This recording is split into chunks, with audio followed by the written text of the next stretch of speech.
Primera Timoteo, hermanos. Hoy tenemos un mensaje de parte del Señor para nuestras vidas, ¿cierto? Primera Timoteo, capítulo 1.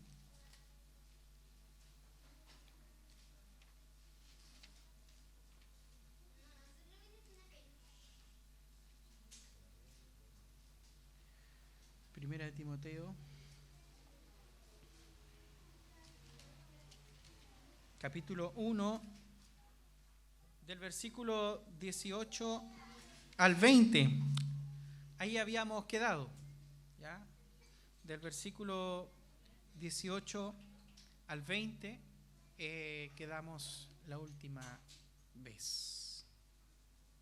Dice: este mandamiento, hijo Timoteo, te encargo para que conforme a las profecías que se hicieron antes en cuanto a ti, milites por ella la buena milicia, manteniendo la fe y buena conciencia, desechando la cual naufragaron en cuanto a la fe algunos, de los cuales son Himeneo y Alejandro, a quienes entregué a Satanás para que aprendan a no blasfemar. Oramos al Señor.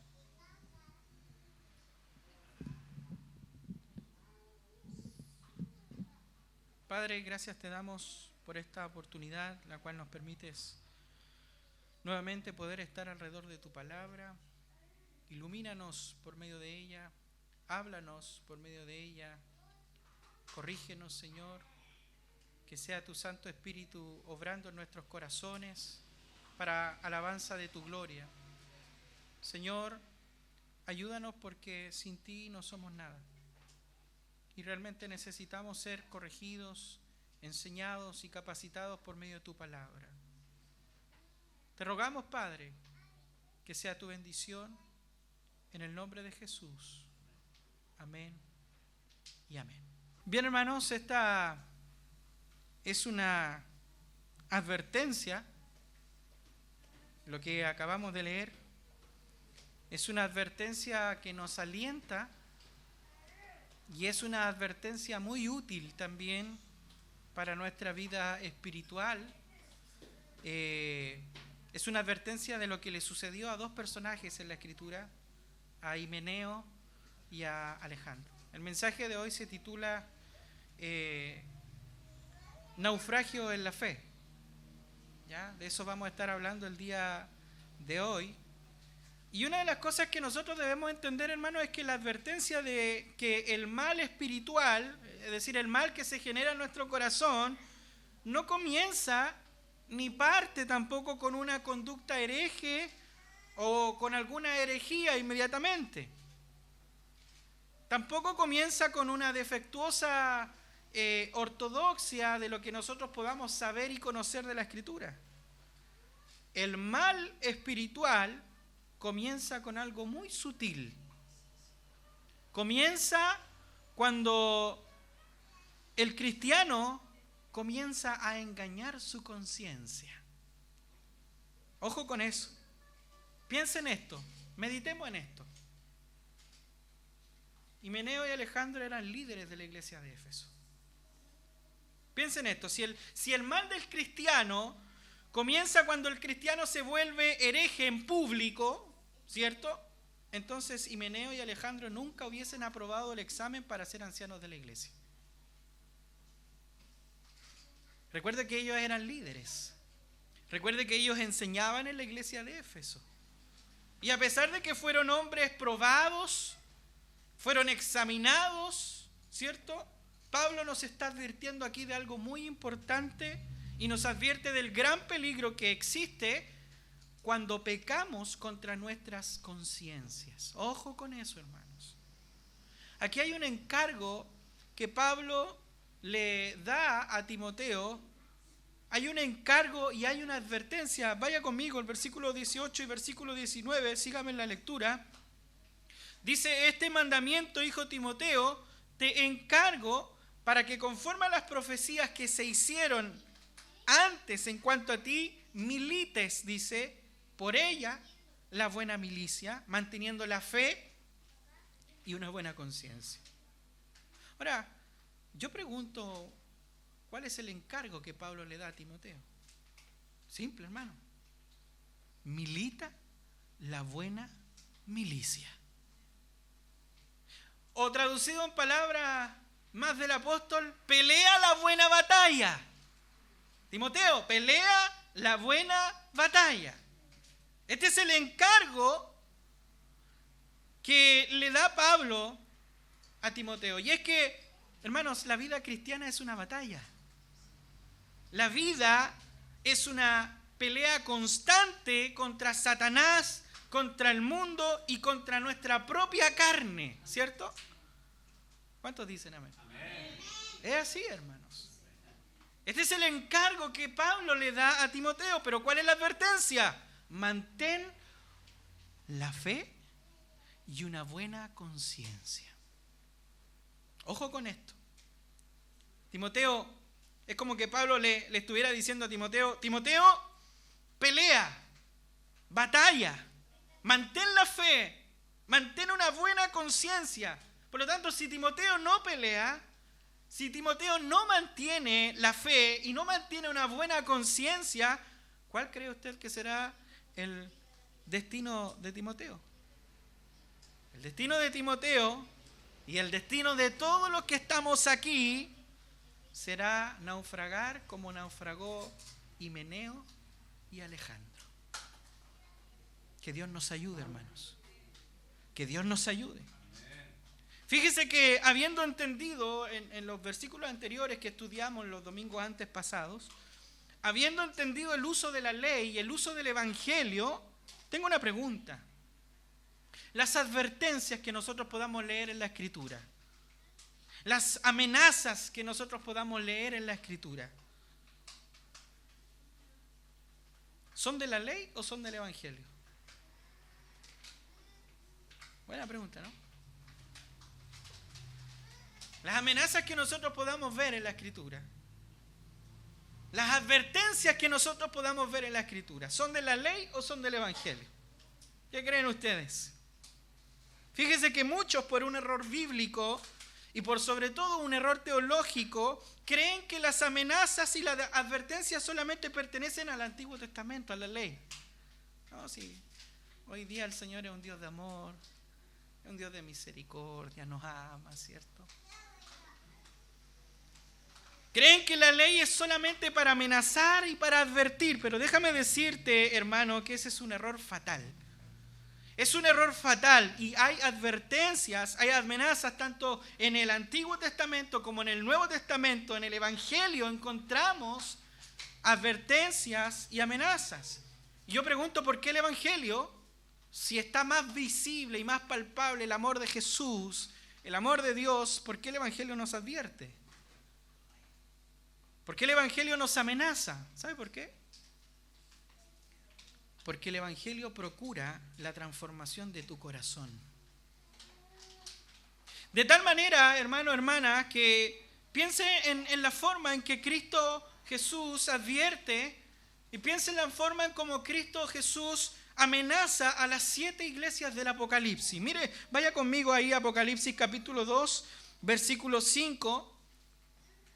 Recuerde lo que dice Jesús a la iglesia. Le dice, recuerda por tanto de dónde te has caído, y dice, arrepiéntete, haz las primeras obras, pues si no, dice, vendré pronto a ti y quitaré tu candelero de su lugar, si no te hubieses arrepentido. ¿Qué es eso, hermano? Eso es una amenaza. Eso es una advertencia. Ese no es el apóstol Juan diciéndonos eso. Eso es el Señor Jesucristo, el Rey de Gloria, el Señor compasivo, el misericordioso. Ese es el que está amenazando a su iglesia diciéndole, si ustedes no se arrepienten, ustedes dejarán de ser iglesia. Así de simple. Hay una segunda amenaza. Apocalipsis 2:16, ahí mismo. Me imagino que como buen veriano me están acompañando con la escritura, ¿cierto? Hubiese sido bonito proyectar ahí, pero no tenemos ahí el programa.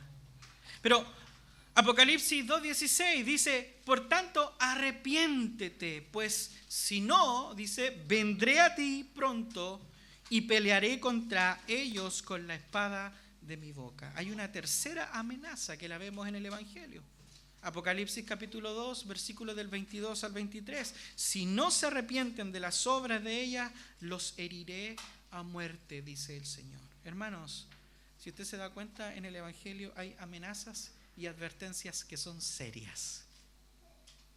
Piensa en 1 Corintios capítulo 11, versículo 29, porque el que come y bebe indignamente sin discernir el cuerpo del Señor Jesús, come y bebe juicio para sí. Es una advertencia, es una amenaza, ¿cierto? Pasar a la mesa del Señor indignamente. ¿Por qué? Porque es una amenaza, porque es una advertencia, porque si tomamos los sacramentos, si pasamos a la mesa a compartir el pan y el vino en nuestro pecado, en ese pecado oculto, sin arrepentirnos, con una doble vida, estamos sellando un juicio sobre nuestras propias vidas. Ojo con eso. En el Evangelio quizás una de las advertencias que usted posiblemente conoce, una de las más conocidas, es en Apocalipsis 3:16. Por cuanto eres tibio y no caliente, sino frío, ¿qué dice? Te vomitaré de mi boca. ¿Quién dijo eso? ¿Juan? ¿Quién lo dijo? Jesús. El mismo Señor que dice, si alguno tiene sed, venga a mí y beba. Y el que cree en mí, como dice la Escritura, ¿qué dice? Que de su interior correrán ríos de agua viva. Ese es el mismo Señor de la iglesia que le dice a su iglesia que si quieres mantener una vida lejos de mí, si tú quieres mantener una vida lejos de mi cuerpo, con afectos fríos hacia mí, Él le dice, te vomitaré de mi boca. Eso, hermanos, es una advertencia, eso es una amenaza. La pregunta que nosotros debemos hacernos es cómo Dios nos hace perseverar. ¿Cómo nos hace perseverar en el Evangelio? ¿Cómo perseveras tú en el Evangelio? Bueno, es simple, hermanos. Al oír el Evangelio, al oír las amenazas, al oír las advertencias que el Evangelio también tiene, de esa manera nosotros perseveramos. Entonces, pastor, ¿la salvación se pierde? No.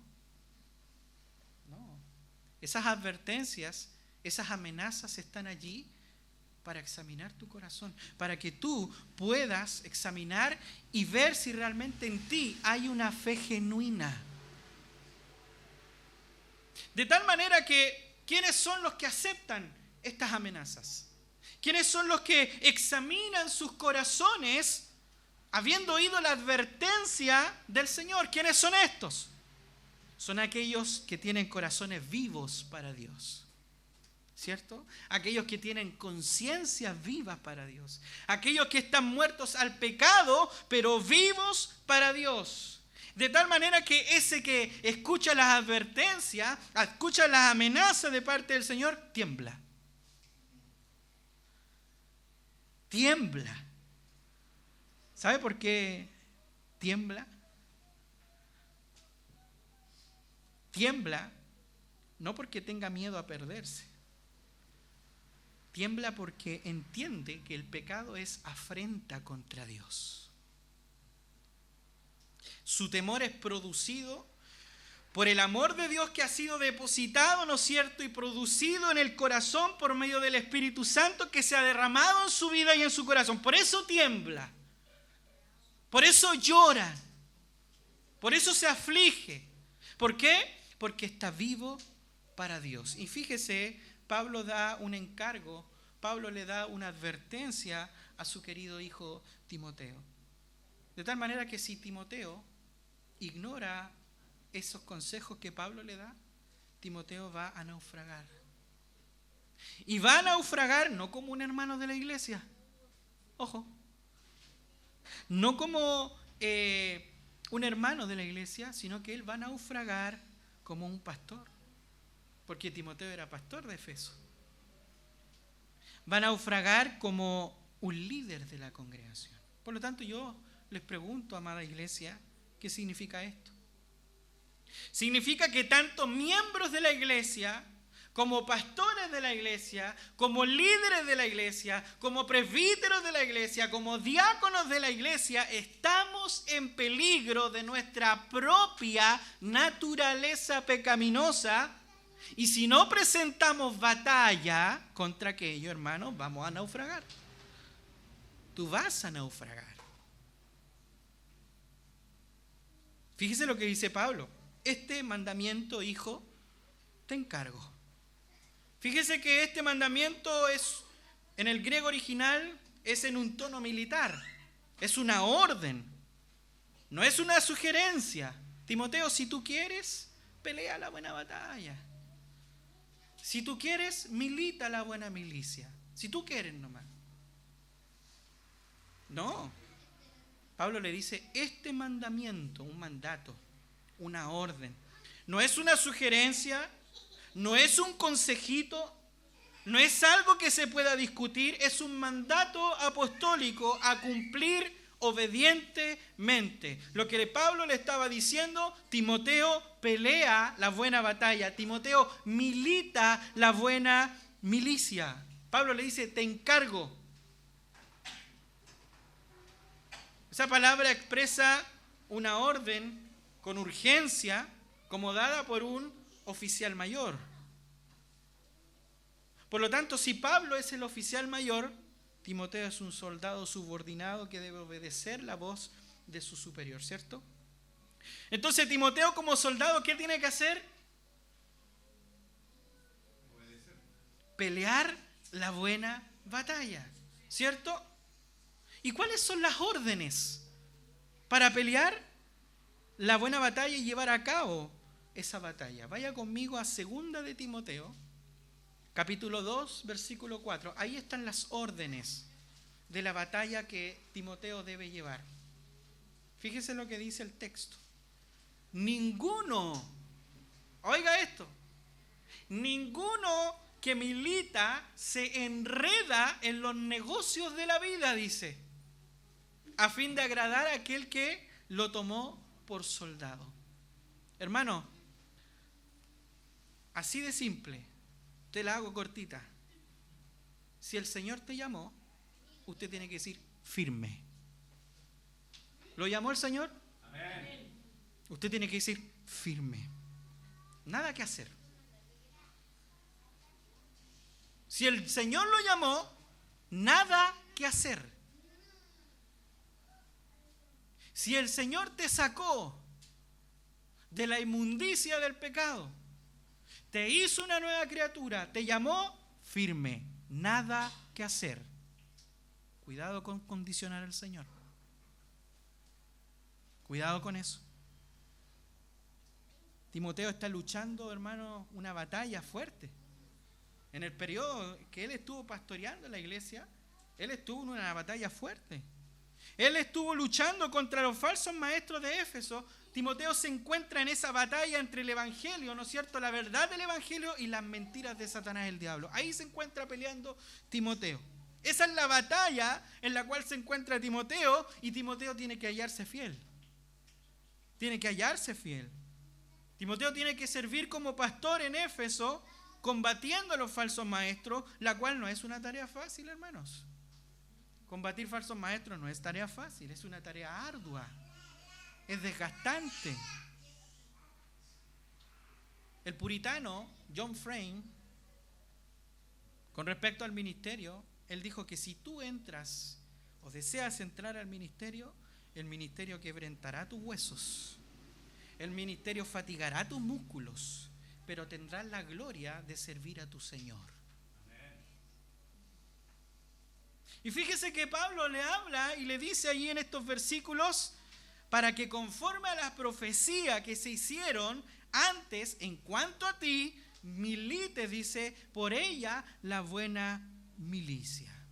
Es decir, que Pablo, en el estado en el cual Timoteo se encontraba, Pablo le recuerda el llamado mediante profecía que tuvo Timoteo. Y permítame explicar esto brevemente y ponga atención. ¿Qué significa que Timoteo fue llamado por profecía?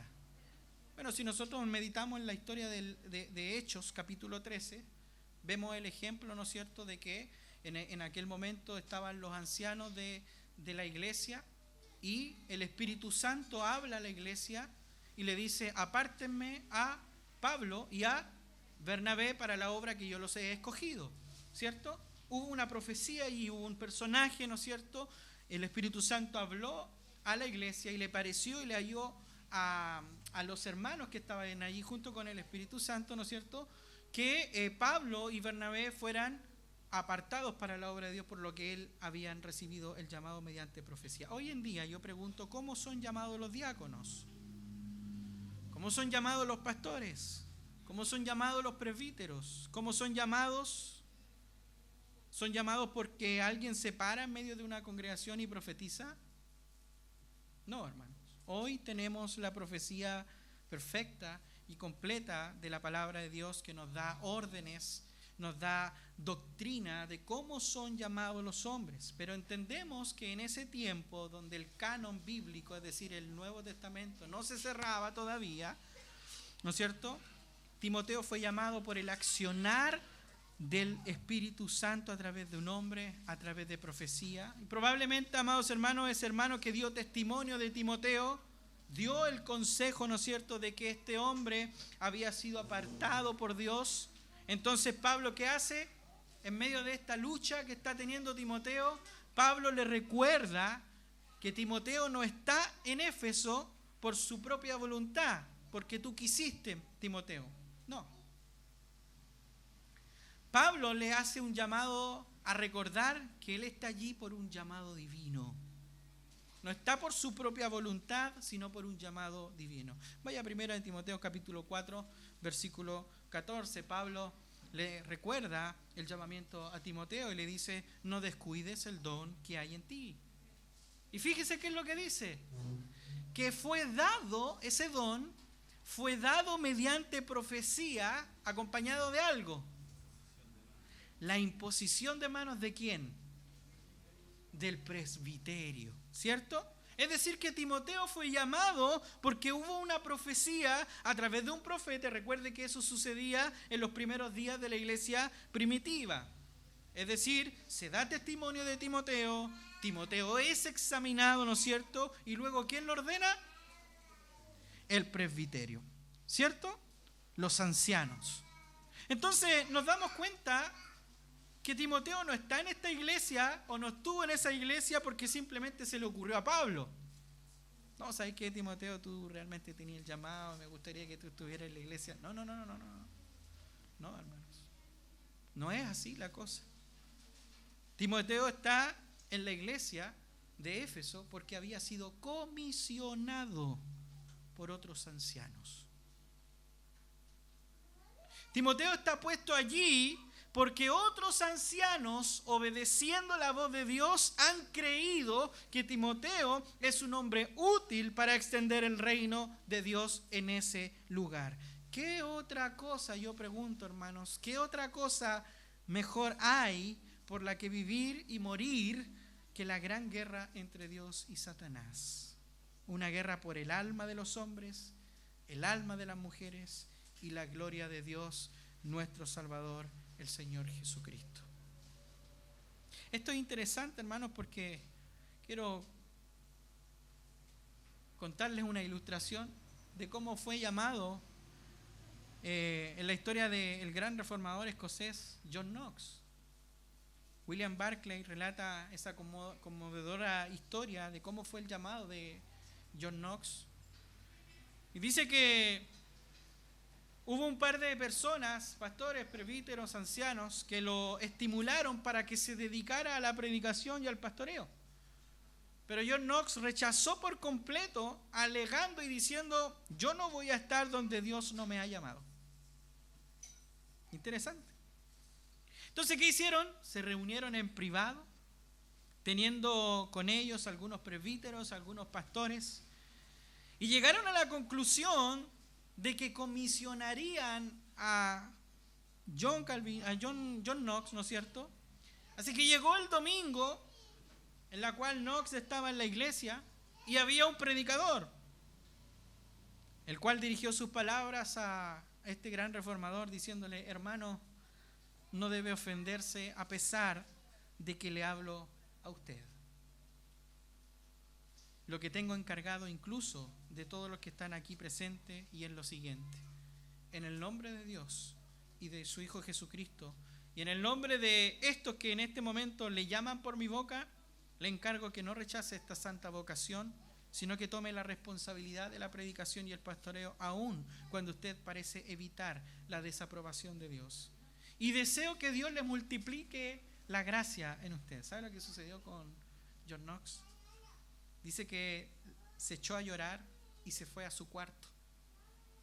Su semblante, su conducta a partir de ese momento expresó aflicción, preocupación de su corazón. John Knox fue escogido. Él no quería responder al llamado, pero tuvo que hacerlo ya que la elección era de Dios. Años más tarde, uno de los presbíteros de la iglesia donde él estaba pronunció su famoso discurso junto a la tumba de John Knox cuando éste murió.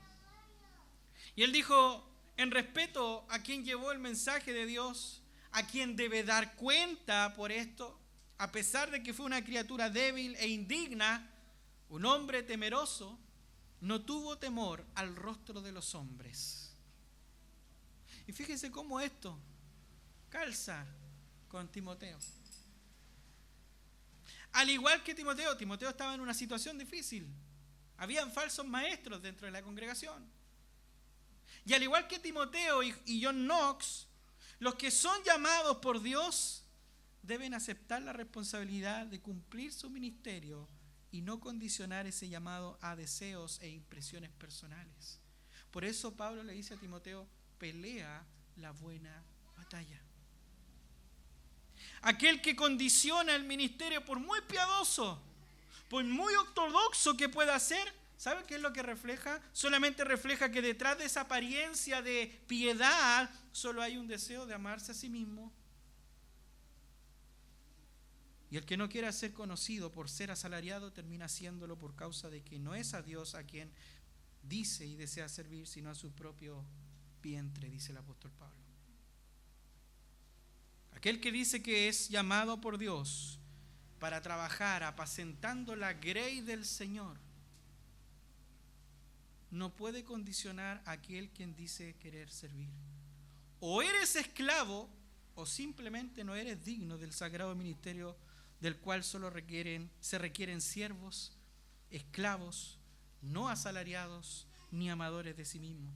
Si no entendemos esto, entonces no eres digno de que el rey ponga su mayor tesoro, es decir, la iglesia, en tus manos.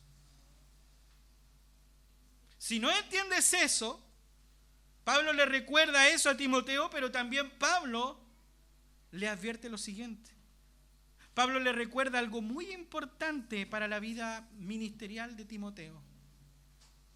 Y la advertencia tiene que ver con mantenerse fiel en la fe y una buena conciencia. Miren lo que dice el versículo 19. Dice: manteniendo la fe y una buena conciencia, desechando la cual naufragaron en cuanto a la fe algunos. Pablo le recuerda a Timoteo cómo él debía mantenerse en el ministerio.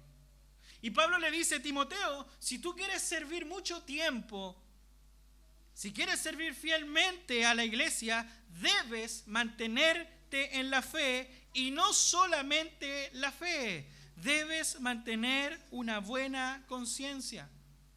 No es solo la fe, no es solamente conocimiento teológico, no es solamente conocimiento de la palabra. Timoteo, necesitas tener una buena conciencia. Necesitas tener una conciencia cautiva de las Escrituras. Fíjese, es el término que ocupa Pablo allí cuando dice limpia conciencia. Él está diciendo a Timoteo: Timoteo, una limpia conciencia debes tener, de lo contrario vas a fracasar. Y aquí nos preguntamos, hermanos, ¿qué es lo que necesita todo cristiano, todo líder cristiano? ¿Qué es lo que necesita todo siervo del Señor en una iglesia? ¿Qué es lo que necesita todo diácono? ¿Qué es lo que necesita todo presbítero? ¿Qué es lo que necesita todo pastor? Todo hermano que quiera servir a su Señor. No solamente fe, sino también una limpia conciencia. De lo contrario, va a fracasar. Pablo siempre estaba deseoso de tener una limpia conciencia. Una conciencia limpia. Una conciencia pura. Una conciencia buena. Y él deseaba lo mismo para Timoteo. Él exige santidad en su cargo a Timoteo. Y hay una cosa que debemos entender, hermanos, que la pureza doctrinal debe estar acompañada de pureza de vida. Hay un vínculo inseparable entre verdad y moralidad, entre creencia correcta y conducta correcta. De tal manera que si queremos servir fielmente al Señor, hermanos, nuestra conciencia debe estar sujeta a la palabra de Dios. Si tu conciencia, hermano, no está sujeta a la palabra de Dios, entonces vas a naufragar. Por eso Pablo habla de un naufragio, el cual dice: desechando, naufragaron en cuanto a la fe algunos.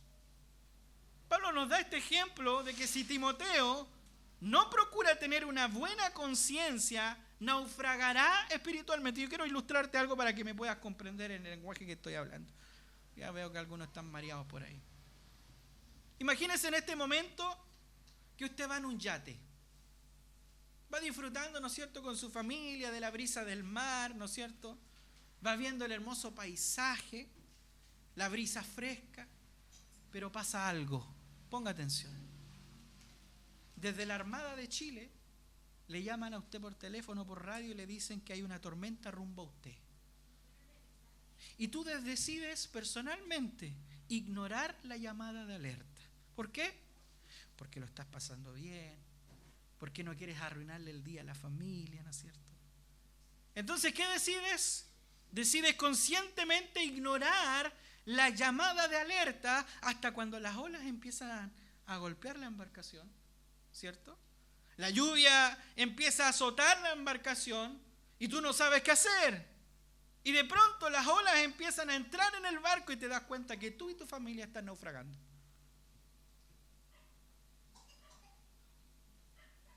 Estás expuesto a la corriente, al mal tiempo, al fuerte oleaje, y ya es demasiado tarde. ¿Por qué? Porque conscientemente se ignoró la advertencia. Ya era demasiado tarde. Tarde como fue para Himeneo y como fue para Alejandro. Tarde como fue no solamente para estos hombres, sino que también tarde para las personas que escuchaban a estos maestros y que ignoraron el consejo apostólico de mantener una limpia conciencia. Yo te pregunto, ¿cómo está tu conciencia?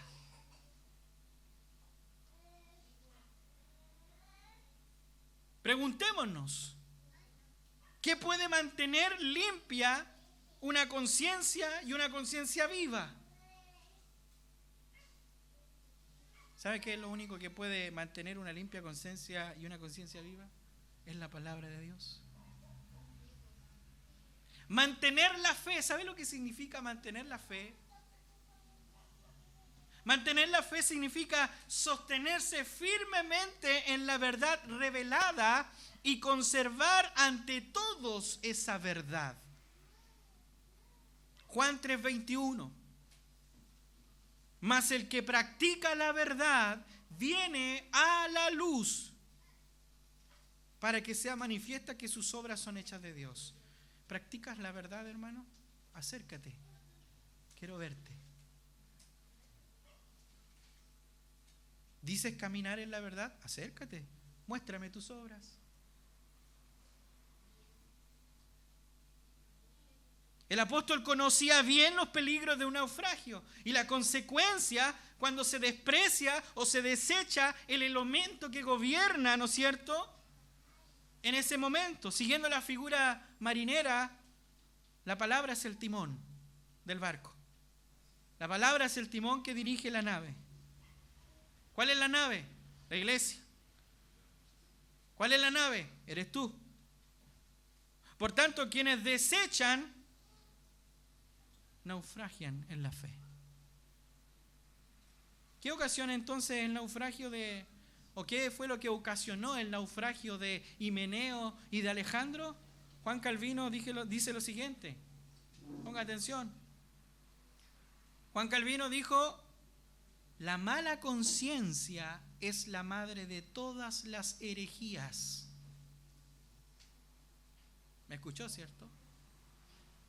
La mala conciencia es la madre de todas las herejías. Como parte el mal espiritual, entonces nos preguntamos, ya lo sabemos. ¿Cómo parte el mal espiritual? Cuando tu conciencia comienza a endurecerse. ¿Y cómo endurecimos nuestras conciencias? Cuando ignoramos la voz de la conciencia en consentir el pecado. Señor, si esta es la última vez, Señor, después de esta yo me arrepiento, Señor. Una mano más, Señor. Y tu conciencia te dice: no, cuidado, no estás haciendo bien, lo que estás haciendo no está bien. ¿Y qué haces tú? Lo ignoras. Y al ignorarlo, te estás arrojando voluntariamente al naufragio. Te estás arrojando al naufragio espiritual. ¿Qué sucede? Comienzas a endurecer la conciencia cuando comienzas a racionalizar el pecado. Ah, sí, esto también lo han hecho otros y no le ha ido tan mal. Comienzas a racionalizar el pecado. No, si esto no es tan pecaminoso. No creo que esto vaya en contra de la palabra de Dios. Yo creo que el pastor está exagerando. Hermano, yo sé que yo no soy el Señor de tu conciencia. Yo no soy el Señor de tu conciencia. Es la palabra del Señor, el Señor de tu conciencia. Y cuando tu conciencia no está cautiva de la palabra, hermano, tú estás sin brújula. Tú estás sin norte. Tú estás desorientado. Tú estás sin dirección. ¿Sabe qué es lo hermoso?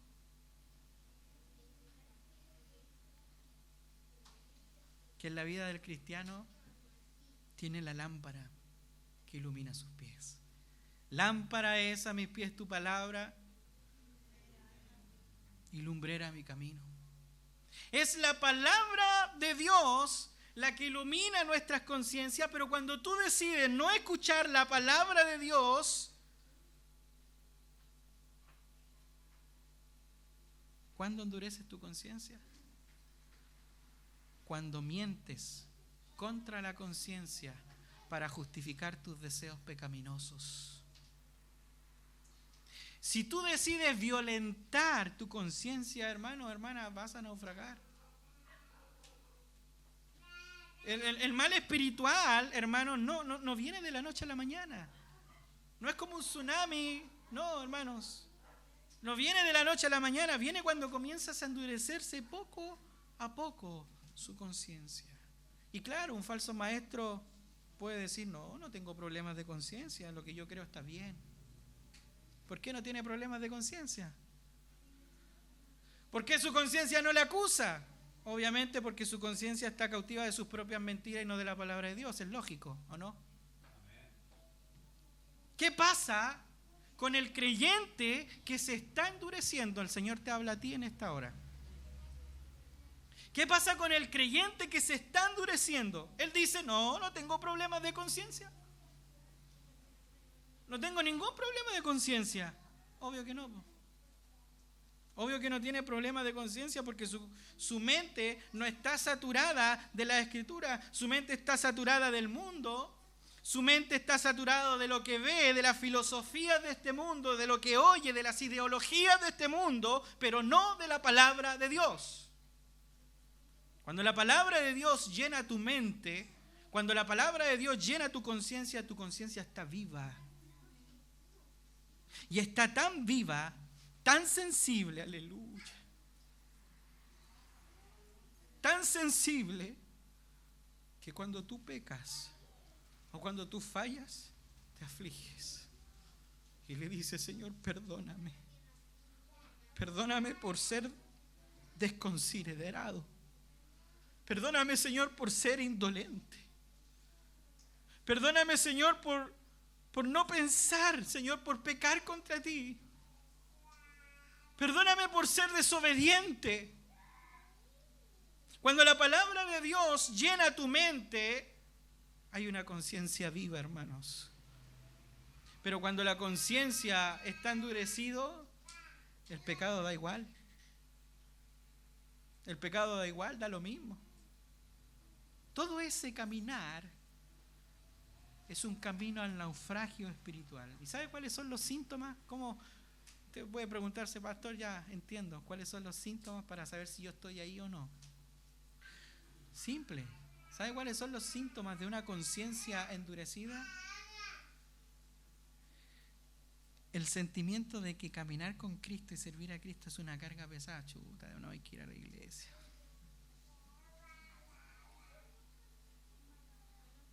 Y de nuevo tengo que ir a ver a los hermanos, porque si no voy...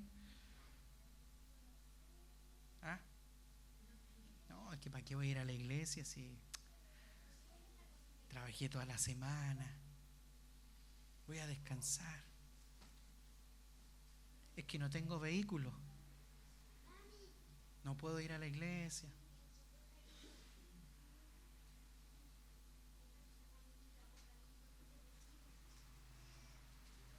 Ahí hay un síntoma de que tu mente se está endureciendo, de que tu corazón se está endureciendo.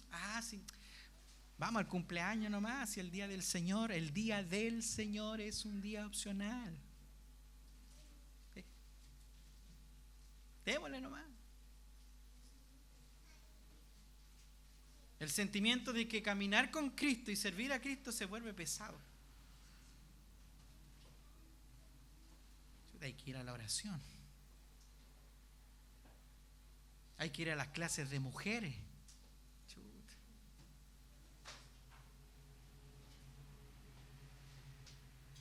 Se empieza a comenzar a transformarse en una carga pesada. Ese es un síntoma. Otro síntoma: no hay gozo. Hoy día todos llegan a la iglesia así. Que levante su sonrisa. Hay crítica, hay irritación, hay crítica juiciosa. Uy, si el pastor lo hiciera de esta manera, si los hermanos lo hicieran de esta manera, sería mejor. ¿Y qué es lo que sucede, hermano, cuando empiezan a darse estos síntomas? Entonces comienza la licencia para pecados. ¿Por qué? Porque tu conciencia se está endureciendo, y cuando la conciencia comienza a endurecerse, obviamente no hay pecados groseros. ¿Cierto? Cuidado, iglesia. Himeneo y Alejandro, ¿sabe cómo comenzó su enfermedad? Con una pequeña dureza de conciencia, hasta cuando fueron cautivos completamente y se extraviaron. Mira lo que dijo Pablo al hablar del pecado de Himeneo y Alejandro, el cual se hizo evidente a través de la blasfemia. ¿Cuál fue el pecado? Según de Timoteo 2, del 16 al 18. ¿Qué dice Pablo? Que se desviaron de la verdad diciendo que la resurrección ya se efectuó. Y trastornaron la fe de algunos. En breves palabras, lo que estaba diciendo Himeneo y Alejandro, la cual se desviaron por su conciencia cauterizada por el pecado, le estaban diciendo a los hermanos que ya no era necesaria la resurrección, que la resurrección de Cristo da lo mismo, que tu mejor vida está aquí, está ahora. Fíjate el endurecimiento de la conciencia. Algo simple terminó como blasfemia, negando que Cristo había resucitado.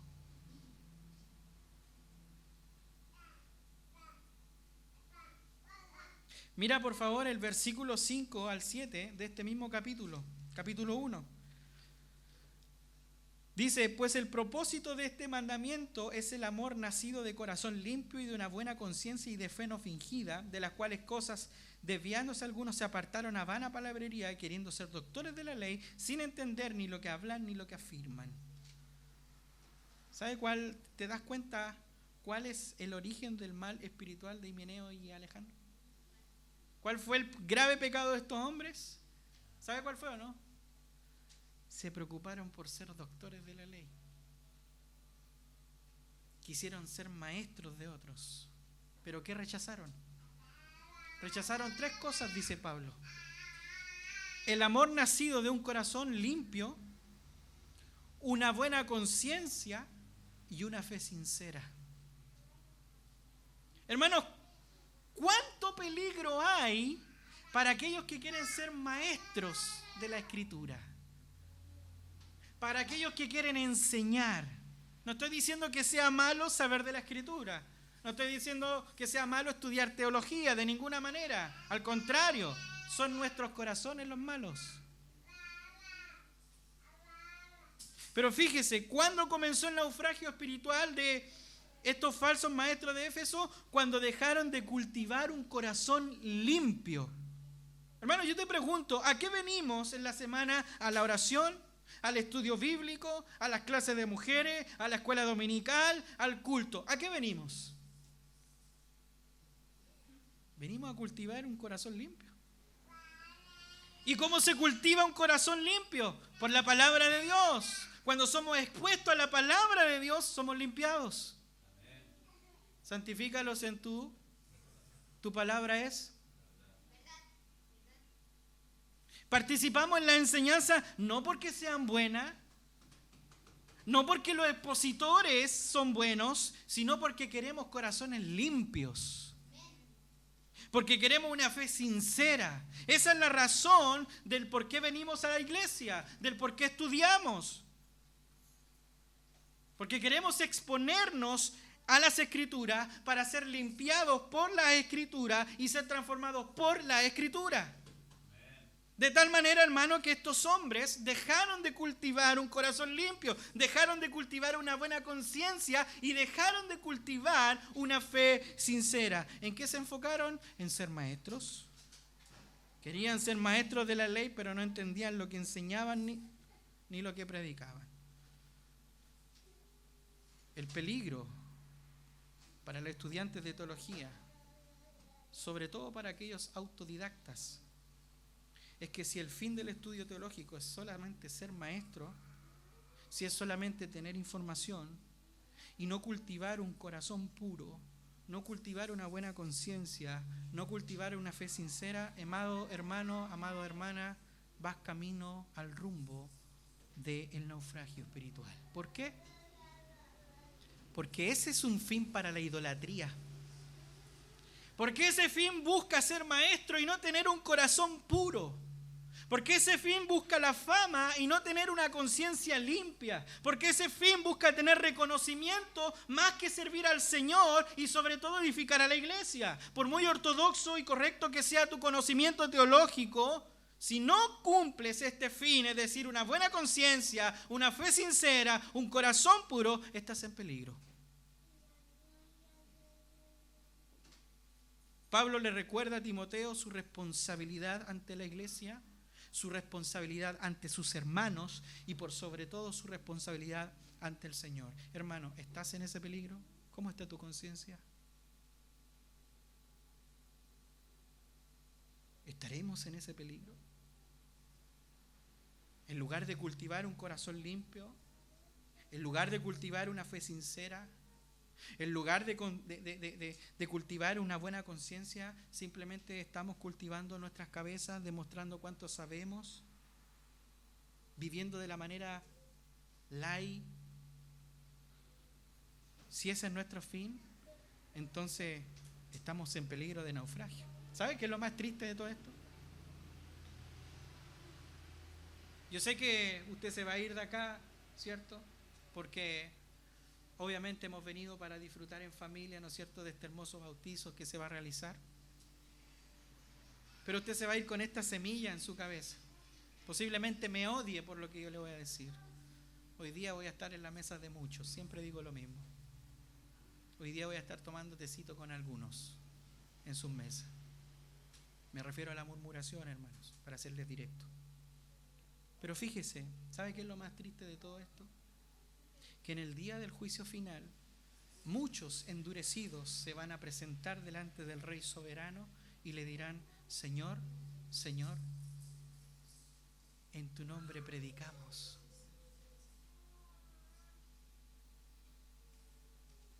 Endurecidos. ¿Y sabe qué es lo más radical de todo esto y lo más terrorífico? Lo más terrorífico es que Cristo no va a negar el hecho de que estos hombres predicaron o enseñaron, o que fueron a la iglesia, o que sirvieron. No, hermanos.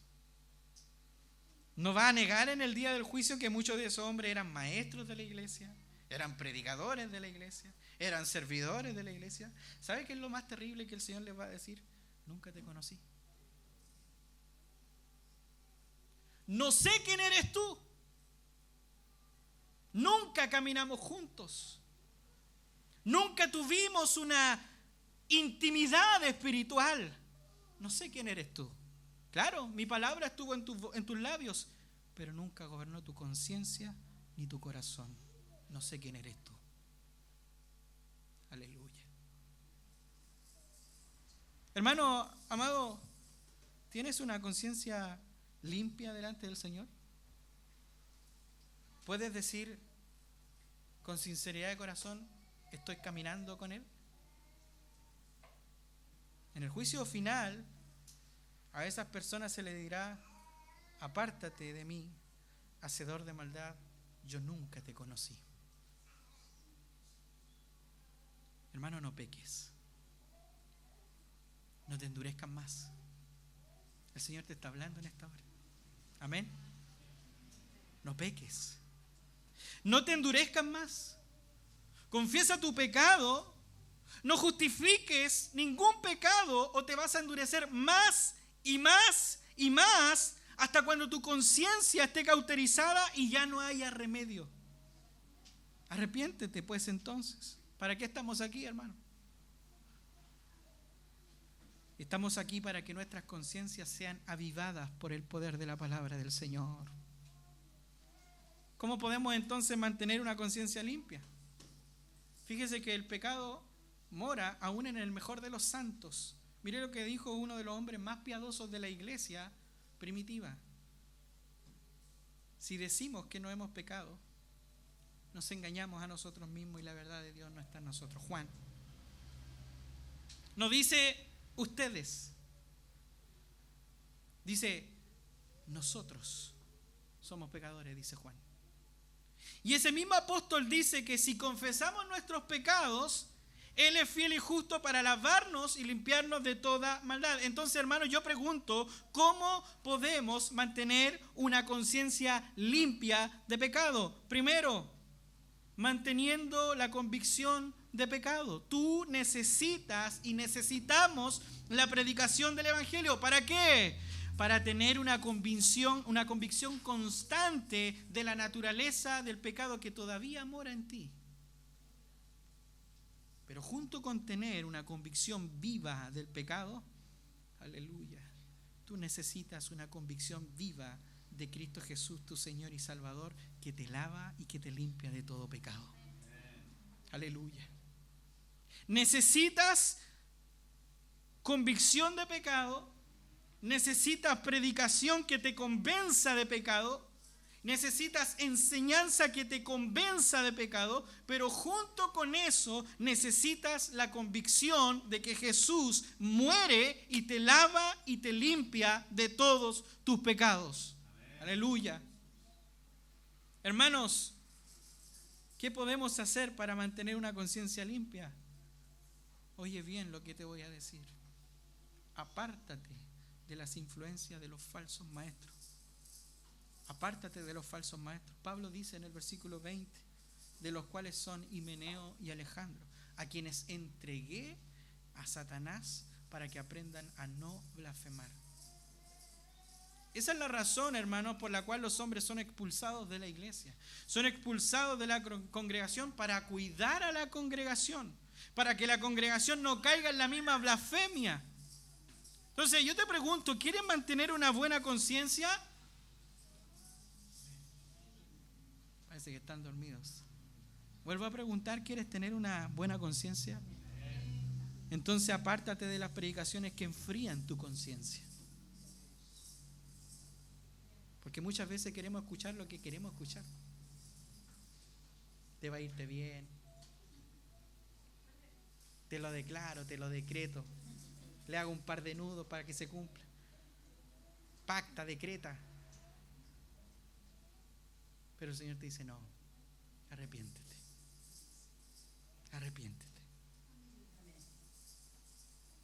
Apártete de las predicaciones que enfrían tu conciencia. Exponte voluntariamente a la enseñanza de la predicación que mantiene viva tu conciencia y que te señala al Cordero de Dios que te quita el pecado.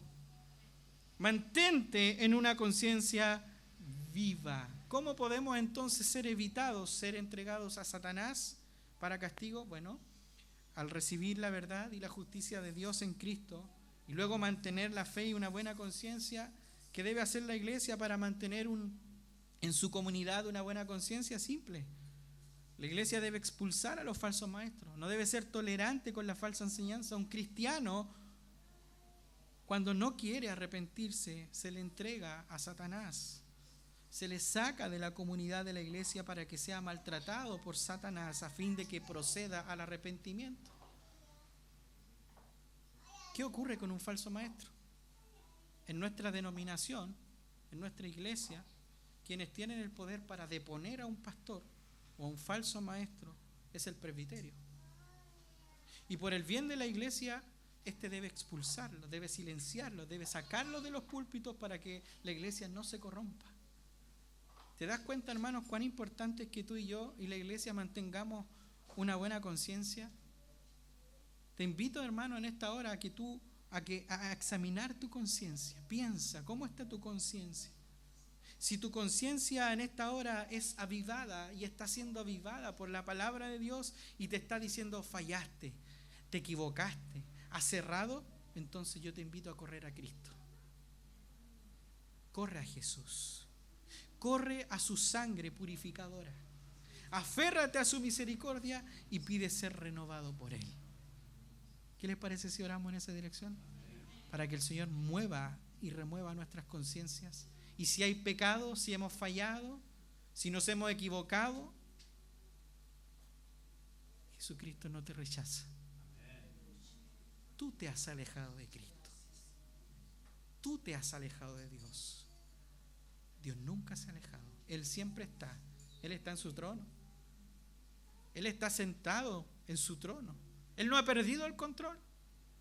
El control lo hemos perdido nosotros. Tú has perdido el control. Pero el Señor te habla en esta hora y te dice, ¿cómo está tu conciencia? Ven a mí para que seas lavado y seas limpiado de toda maldad. Padre,